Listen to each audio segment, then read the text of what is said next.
So I've been thinking a lot about the power of community lately, and one of the reasons why I moved into the apartment complex that I did was specifically because it was a community-oriented building.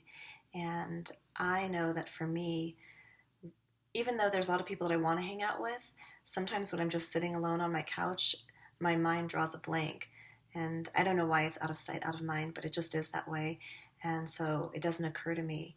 And then I find myself spending a lot of time alone. And part of that is because I feel really comfortable alone. I grew up alone. I'm an only child. I grew up in a country where I don't speak the language.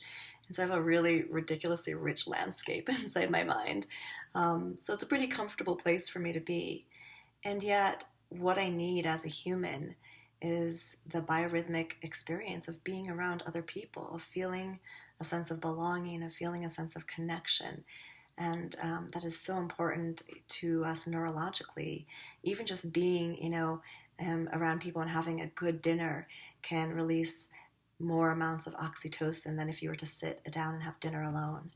And so like this morning before 8:30, I went downstairs to get coffee, and by 8:30 I'd already had two great conversations, a couple of hugs, and then a random brunch invitation. And I think that maybe an apartment community like this sort of mimics back in the day when we had villages and there were just always people around and people that just became friendly to you because they were in close proximity.